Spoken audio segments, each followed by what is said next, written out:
Hashtag data, hashtag data science, hashtag big data, c'est sur ces mots que DataJob 2013 se refermait il y a un an. Et je vous invite à ouvrir DataJob 2014 avec le hashtag DataJob 2014.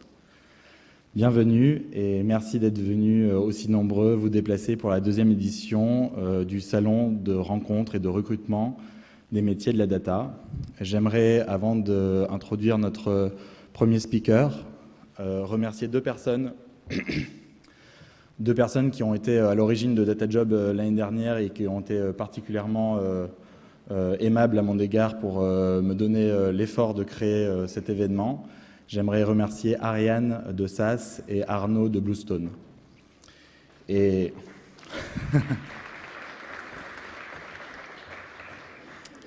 je tiens à remercier pour DataJob 2014 nos sponsors Gold, Deloitte, EY, Société Générale et AXA. Je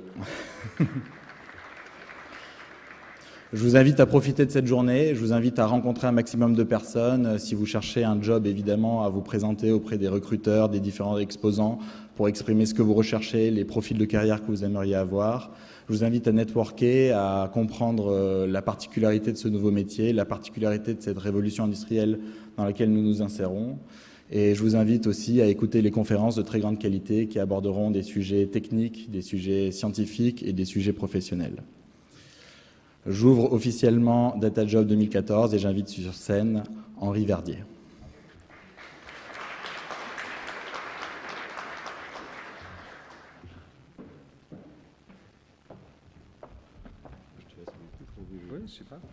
Bon, alors je me permets juste de présenter rapidement Henri Verdier.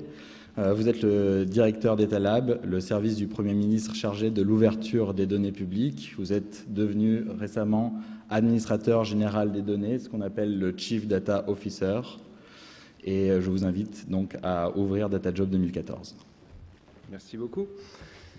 Bonjour, c'est très impressionnant parce qu'il m'a appelé en disant « Allez, viens comme l'année dernière, DataJob ». Alors l'année dernière, on parlait dans une petite contre-allée sous une tente là.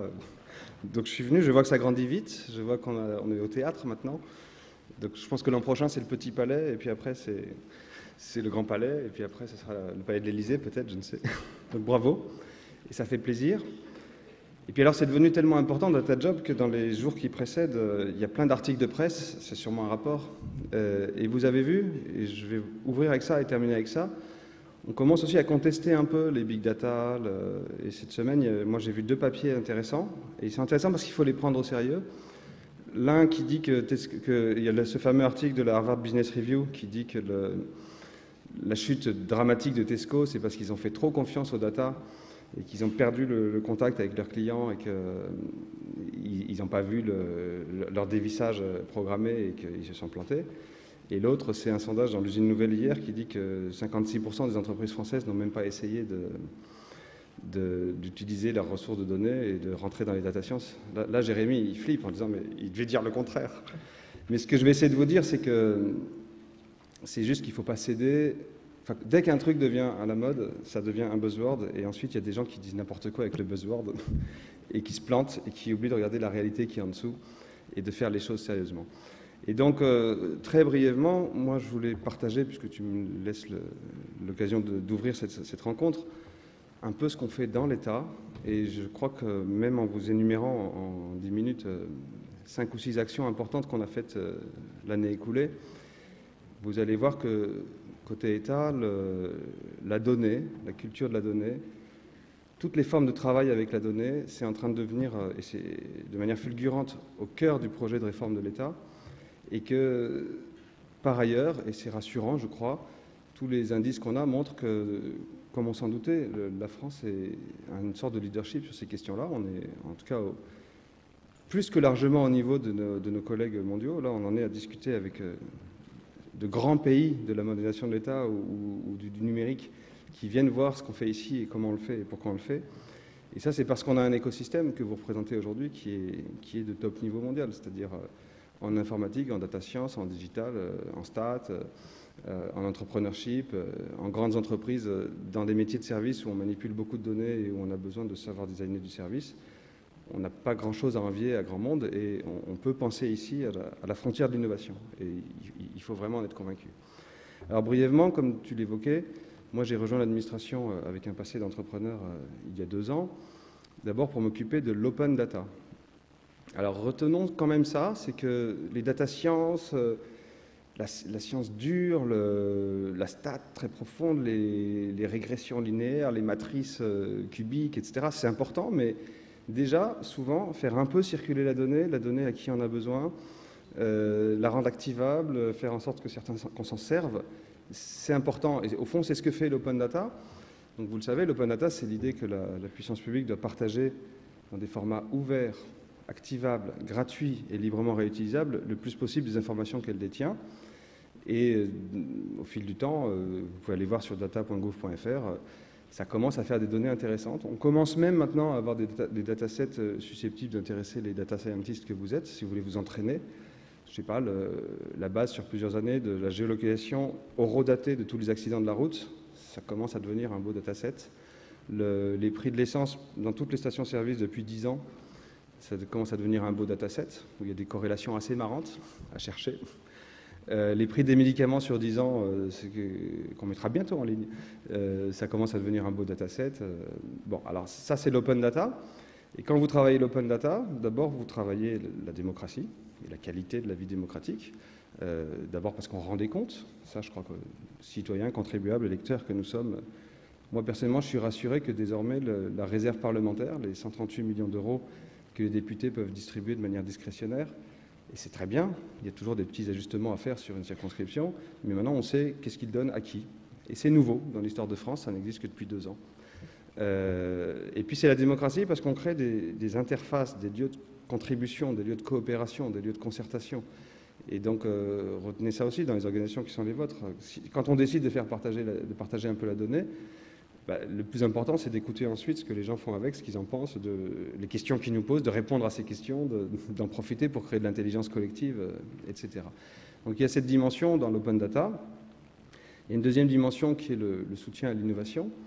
Les gens qui s'en emparent pour faire des services, des startups, etc.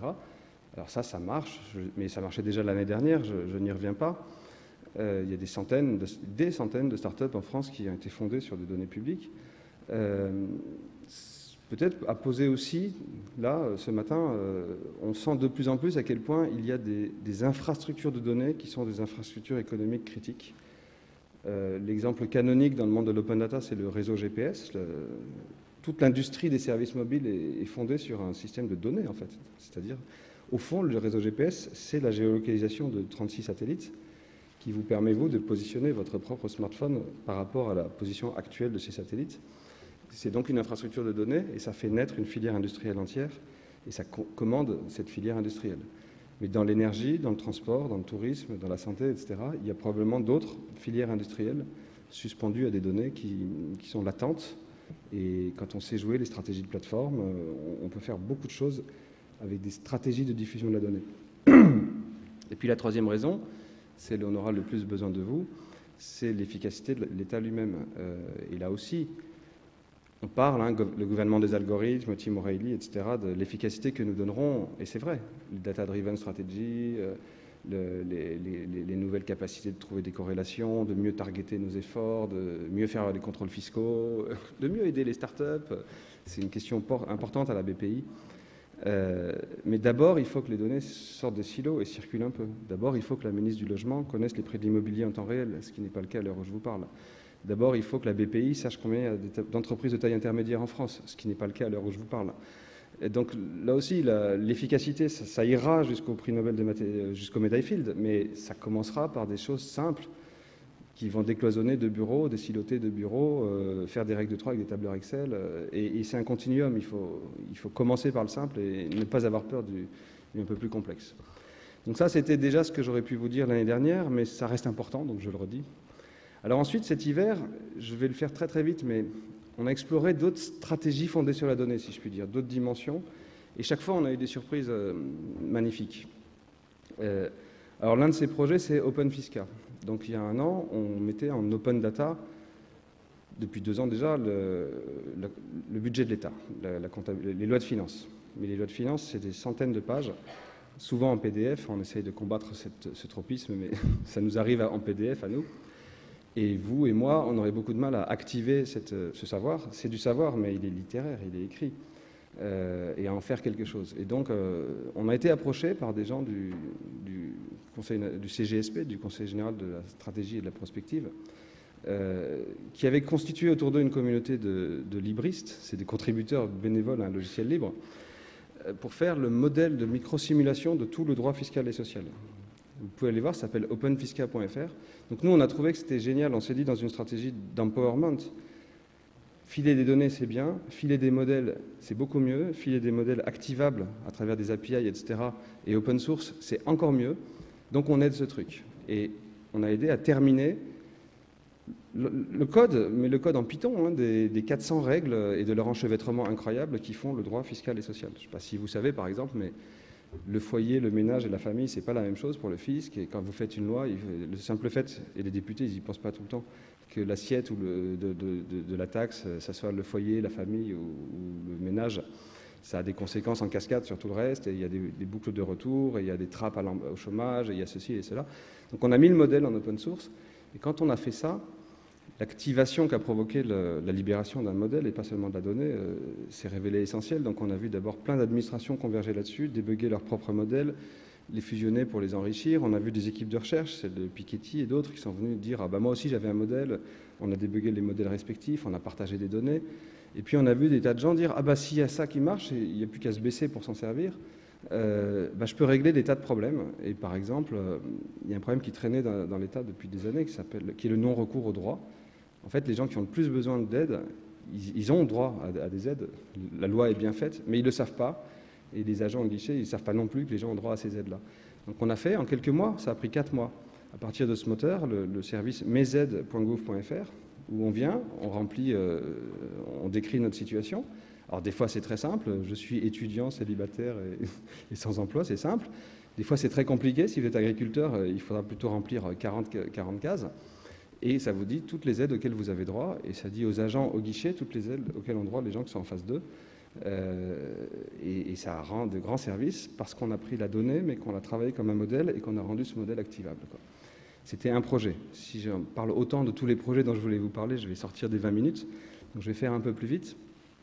Cette année aussi, il s'est passé quelque chose d'intéressant, je ne sais pas où ça ira, c'est la loi sur les taxis. Je ne sais pas si vous avez vu ça.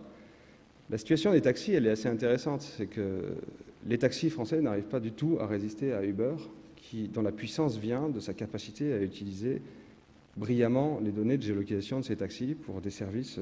Combien de gens dans la salle ont déjà pris un Uber? Ah, c'est bien, c'est plus que quand je parle de l'administration. Bon, si vous l'avez fait, donc les 2 tiers d'entre vous qui l'ont fait, vous savez qu'après, on n'a plus envie ni de prendre le métro, ni de marcher à pied, ni de prendre le taxi, parce que la qualité de l'expérience utilisateur est tellement démente qu'on le fait même pour le plaisir de prendre un Uber. Les taxis n'arrivent pas à riposter, et là, le législateur, qui commence à comprendre de quoi on parle, s'est dit, pour obliger les taxis à devenir innovants, on va les obliger à se géolocaliser. Et donc la loi prévoit la création d'un registre national de la géolocalisation temps réel de tous les taxis. Et ça, en deuxième lecture, on a été chargé de la mettre en œuvre. On n'en demandait pas tant, parce que ça va être compliqué quand même. Pour favoriser l'open innovation, pour faire en sorte que les gens qui auraient des idées pour mieux remplir les taxis, mieux les distribuer, mieux les corréler, amener du service à cette industrie et accès à l'infrastructure qui permet de faire cette innovation. Je ne sais pas ce que ça va donner, mais l'idée en revanche que le législateur se dise on peut peut-être réguler des secteurs économiques, non pas par des lois, des normes, des codes, des règles, des contrôles, des flics, etc., mais par un design des informations sous-jacentes qui va changer les règles du jeu. C'est une idée fondatrice, prometteuse, et j'espère qu'on la retrouvera dans d'autres secteurs d'activité. Et ça prouve quand même que quelque chose change on parle de ça au Palais Bourbon, ça prouve quand même que quelque chose change dans nos métiers. La troisième chose qu'on a travaillé, alors la troisième décision politique, celle-là du gouvernement, vous l'avez entendu peut-être, c'est le Pôle emploi Store. Donc c'est l'idée assumée, j'en parlais hier avec le directeur de Pôle emploi, il y va, il en est d'accord, que la ressource qu'il y a dans Pôle emploi, si on sait l'exprimer à travers des API, on pourra faire naître des dizaines et des dizaines de services qui pourront augmenter la probabilité de retour à l'emploi. Alors là, c'est un cas différent du taxi, c'est de l'information personnelle, qui cherche du boulot, quel est son CV, etc. Donc on ne va pas la mettre en open data. mais on peut la travailler, comme avait fait brillamment le Crédit Agricole avec le Castor, je ne sais pas si vous avez vu ce projet, pour qu'il y ait un tiers de confiance, justement, pour que les gens consentent à ce que leurs données personnelles soient utilisées, s'ils en sont d'accord, que l'opérateur, en l'occurrence Pôle emploi, garantisse qu'il n'y a pas de vol de données personnelles et que les services viennent se greffer sur un opérateur qui, parce qu'il est tiers de confiance, a engagé les gens à partager leurs données personnelles. Et donc, ça va prendre quelques mois, mais je pense qu'avant avant l'été prochain, on verra un Pôle emploi Store, enfin, j'espère, en tout cas, c'est ce qu'on s'est promis hier. Et puis enfin, il y a cet accord qui a été dévoilé la semaine dernière, qui s'appelle BANO, enfin la base nationale adresse. Et là, ce qui est assez magnifique, c'est que par la conjugaison d'une vraie culture technique, parce qu'il fallait maîtriser le design d'API, il fallait s'en sortir dans des flux de données assez compliqués, une vraie culture juridique, parce qu'on a joué sur les doubles licences, le share-alike, les licences contaminantes, partage à l'identique, etc. Et d'un peu de diplomatie, on a allié l'IGN, la Poste et les 10 000 contributeurs de la communauté OpenStreetMap pour faire tous ensemble, et dans le respect des business models de chacun, le business model d'OpenStreetMap étant de livrer une ressource gratuite Open Data, on va faire la base adresse, c'est-à-dire la géolocalisation exacte de tous les bâtiments de France, chose qui, de manière complète et ouverte, n'existe nulle part à l'heure où je vous parle. Bien sûr, il y en a une, vous en avez une chez TomTom, vous en avez une chez Google, vous en avez une à la Poste, vous en avez une à l'IGN, vous en avez une au cadastre, mais aucune n'est complète. Et comme il y a 200 000 nouvelles adresses par an en France, c'est très dur d'être tout le temps complet. Aucune n'est ouverte, donc aucune ne se débug avec les autres. Et là, cette envie de travailler sur la donnée dans des logiques différentes et nouvelles a fait converger cet accord et a permis de closer cet accord vendredi dernier. Et puis enfin, peut-être, vous avez peut-être vu cet hiver, et c'est très important aussi, l'idée que les stratégies fondées sur la donnée reposent d'abord sur, enfin, code is law, architecture is politics, que d'abord il y a des questions d'architecture informatique, a fait son chemin, et la DISIC, qui est notre corporate DSI à nous, qui est la DSI de l'État, a publié un cadre stratégique pour toute l'informatique d'État et qui est très profondément plateforme et API, parce qu'il y a cette idée que la donnée doit être un bien commun circulant et que si on ne le conçoit pas au moment où on conçoit l'architecture des systèmes, tout le reste s'effondre. Et donc désormais, tous les nouveaux projets informatiques de l'État, ils seront pensés avec la data portabilité par défaut, quoi. Ce sera la première chose qu'on regardera, et la capacité à séparer la donnée de l'application et à pouvoir faire naître d'autres applications et à pouvoir communiquer avec les autres applications par des API, etc. etc. Donc ça, c'est l'hiver écoulé, donc je trouve que, vous voyez, le data job a grandi et maintenant on parle au théâtre. L'État a bougé quand même assez vite finalement pour un État. Et ça prouve bien qu'il se passe quelque chose dans cette révolution de la donnée, dans ces nouveaux métiers, dans ces nouvelles pratiques qui est important, quoi qu'en disent les Cassandres et les tribunes de presse qui disent que Tesco s'est cassé la gueule à cause de sa non-maîtrise des big data. Alors l'autre chose que disait Jérémy, et je vais conclure avec ça, c'est que, continuant cet effort de modernisation, la France s'est dotée d'une fonction de Chief Data Officer. Alors, comme on ne veut pas de franglais, on a évité surintendant général des données, mais on a quand même pris un titre assez suranné qui est administrateur général des données. Je ne le trouvais pas très joli, mais on m'a dit, si, laisse comme ça, on croira que tu as une administration, donc ça te donnera l'impression que tu as du poids. Alors, je n'ai pas d'administration générale des données, pour l'instant, il y a juste un administrateur général des données qui a des pouvoirs assez réels d'inspection des données, d'intervention, de participer à des arbitrages, de soumettre certains arbitrages, qui a un embryon d'équipe, mais on restera petit et interministériel et agile, une partie de l'équipe est là d'ailleurs, et qui va travailler fondamentalement sur 3 dimensions. Et c'est, enfin, comme par hasard, il y a un an, on se disait c'est quoi un data scientist, et on disait c'est un informaticien matheux qui a du sens stratégique. Et bien on s'est retrouvé avec l'idée qu'il y avait 3 dimensions qui sont l'informatique, les stats et la politique, ou la stratégie, mais chez nous la politique c'est de la stratégie. Donc d'abord on va attaquer les énormes problèmes compliqués, débiles, irritants de non-circulation de la donnée, ce dont je vous parlais tout à l'heure, la ministre du Logement qui n'a pas les prix de l'immobilier en temps réel. Et pour ça, il y a un travail donc, qui a été un peu engagé sur l'architecture des systèmes d'information, mais il y a aussi des travaux administratifs très compliqués, des travaux juridiques. Par exemple, je crois que plus personne dans l'État ne sait vraiment à qui on oppose le secret fiscal, à qui on oppose le secret des affaires, à qui on oppose le secret industriel, parce qu'on avait juste pris l'habitude de laisser dans le silo d'origine et de vivre très tranquillement comme ça. Il va falloir repenser un peu ces différents secrets pour être sûr que les administrations qui ont à en connaître et un moyen de connaître les informations pertinentes, il va falloir régler quelques questions budgétaires, mais ça devrait être facile. Entre nous, on se vend des données sans arrêt, entre administrations, et c'est un jeu à somme nulle dans le budget de l'État. Donc probablement quand même, avec un peu de bonne volonté et de répartition budgétaire, on devrait pouvoir s'en sortir. Et donc il y a tout ce chantier de rendre la donnée circulante à bon escient. Il fallait le faire en open data pour certaines données, mais pour d'autres, il faut les donner à ceux qui ont à en connaître. J'insiste là-dessus parce que je découvre que souvent, vous réglez des dizaines de problèmes juste avec ce souci-là, et je pense que dans tous les grands groupes, ça doit être pareil. En France, par exemple, on a donné aux conseils généraux la responsabilité de construire les routes, c'est quelques centaines de millions d'euros par an d'investissement, mais ils ne savent pas où sont les accidents, parce que les accidents, c'est la gendarmerie nationale qui le sait, et elle recentralise l'info, et ça redescend 2 ans plus tard dans des formats agrégés, quoi. Donc, on ne peut pas entrer dans le test and learn, dans l'itération rapide, dans le A/B experiment, etc., dans les data-driven strategies, si on ne commence pas par donner l'information brute à celui qui en a besoin. Maintenant, moi, quand je vois le design d'un système, d'une organisation, je regarde ça d'abord. Est-ce que les gens ont les données de leurs responsabilités et les responsabilités de leurs données? Ça me semble crucial.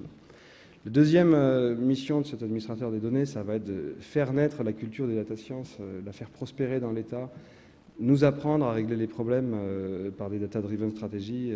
Donc, j'insiste pas, c'est ce que vous savez faire. Et on en recrute, on en recrutera, on va faire en sorte que les administrations en recrutent. Peut-être ce que j'ai compris, ce que j'ai vraiment appris cet hiver, c'est que, enfin l'année écoulée, c'est que les data science, ce n'est pas des stats. Que les stats, c'était contemporain d'une certaine organisation du pouvoir. C'est-à-dire, c'est quand même les stats, c'est fait pour éclairer le grand chef qui doit décider en son âme et conscience avec tous les éléments sur la table. L'empowerment de l'agent local, la boucle de retour ultra rapide, l'itération, c'est pas la culture des stats. Ils pourraient le faire, c'est les mêmes mathématiques, mais c'est pas la culture des gens qui faisaient science et qui voulaient dire du vrai, dédoublonné, débugué, où on a séparé les corrélations et les causalités. L'idée de dire test and learn, et tant que ton taux de succès il augmente, continue, et sinon on change d'algorithme, ça hérisse un statisticien normalement constitué. Lui, il doit faire science, quoi. Ça, on aura sûrement un combat théorique, idéologique, scientifique, je ne sais pas, pour faire passer les gens des stats au proba, pour faire passer les gens éclairer le chef à nourrir l'agent sur le terrain. Et je crois que c'est une partie essentielle de cette révolution de la donnée. Et la troisième et dernière mission du CDO, je crois justement que c'est le combat culturel pour que le politique, le décideur, prenne l'habitude de revenir aux faits, prenne l'habitude de faire des études d'impact sérieuses, prenne l'habitude, quand il prend une décision, de décider en même temps du moyen de vérifier en réel si la décision est en train de réussir. Et aujourd'hui, mais je pense que c'est pareil, moi j'ai travaillé aussi dans des boîtes du CAC 40, c'est pareil dans toutes les grandes organisations. On prend les décisions sur des critères littéraires, instinctifs, intuitifs, sur du rapport de force, sur plein de choses, mais rarement sur les simples faits. Et on prévoit rarement de se garantir qu'on pourra vérifier si la décision a servi à quelque chose. Cette espèce de culture trop faiblement scientifique, trop faiblement factuelle, elle est partout, c'est sûrement un des problèmes de beaucoup d'organisations, et c'est ça qu'il va falloir combattre. Donc il va falloir apprendre à ce que les évaluations de politique publique elles soient fondées sur des modèles de données, à ce que les lois elles soient précédées de modélisation ou d'études d'impact vraiment scientifiques, à ce qu'on en revienne aux faits, et je crois que ça sera le plus important pour que tout le reste s'enclenche, pour que les data scientists puissent faire des data science et que les architectes se félicitent d'avoir fait circuler la donnée, quoi. Voilà, donc brièvement, vous l'entendez, je regarde ce que j'avais prévu de dire en conclusion. J'ai pris aussi le temps de vous raconter des cas réels d'utilisation de la donnée qui ne sont peut-être pas ceux que vous allez entendre toute la journée, parce que vous voyez que tout ce qui est en train de se passer, c'est pas seulement, pour faire de la pub, c'est pas seulement mercantile. Il y a un cas d'usage qui est bien targeté la publicité, mais vous voyez que ça va aller beaucoup plus loin, beaucoup plus intimement dans les organisations, dans les rapports humains, pour moi, ouvrir vers l'open innovation, ouvrir vers la contribution réelle, ouvrir vers de nouvelles stratégies d'alliance, c'est aussi un des trucs qu'on va faire avec la donnée. Je voulais vous montrer que ce n'est pas que du big data. Parfois, il en faut. Parfois, il faut du machine learning. Parfois, il faut des choses robustes. Il faut des modèles. Vous savez que ma boîte à moi de big data, c'était sur une nouvelle théorie des jeux appliquée au champ moyen. Donc, on utilisait des maths de Mealyfield. Mais parfois, on peut faire avec un tableur Excel et une règle de 3, avec de l'astuce. J'adore Michael Flowers, qui a fait la cellule d'analytics de la ville de New York et qui parfois était juste d'une ruse inouïe pour trouver les pharmacies qui faisaient de la fraude aux médicaments. Au lieu de dépouiller la comptabilité des pharmacies, ils ont compté les seringues dans les poubelles et ils ont repéré les pharmacies qui étaient proches des poubelles où il y avait beaucoup de seringues. Ils ont envoyé la police et ils ont démantelé la fraude. Il fallait compter, mais on pouvait compter des poubelles, quoi. Donc il faut savoir sans arrêt se dire de quoi ai-je besoin, est-ce que c'est assez malin, il ne faut pas toujours prendre un marteau pour écraser une mouche. Parfois il faut, parfois quand il faut aller chercher 10 000 corrélations possibles en santé, j'imagine que Gilles en parlera, pour faire du screening moléculaire, il vaut mieux des grosses maths et des grosses machines, mais ce n'est pas toujours indispensable. Et puis je voulais vous dire que, et vous l'avez entendu aussi dans mes exemples, il faut aussi une vision politique, il faut savoir quelle organisation on fait, quelle stratégie on a, quels résultats on vise. Pour vous montrer toujours cette histoire de choc des cultures, quand on est en train là de monitorer la dépense publique, les achats de l'État, quand on aura bien compris comment ça marche, qui achète quoi, combien il paye et tout, on peut prendre plusieurs décisions. On peut trouver les produits qu'on achète trop cher et décider de ne plus les acheter. On peut trouver les mauvais acheteurs. Ou on peut décider de donner à chaque acheteur le moyen de savoir les meilleurs prix obtenus par ses collègues. Ça, c'est un choix politique, stratégique. Et c'est les mêmes maths, c'est les mêmes données. Et c'est essentiel d'avoir vraiment réfléchi à quelle organisation je produis avec mon usage des données, quelle technique de pouvoir j'adopte, peut-être même quelle philosophie j'embrasse. Est-ce que je fais de l'empowerment de mes équipes ou est-ce que je fais de la reconcentration encore plus du pouvoir vers le décideur suprême? Ça va être essentiel. Sinon, on fera des maths, on fera des data, on trouvera des corrélations, mais on n'améliorera pas les organisations, quoi.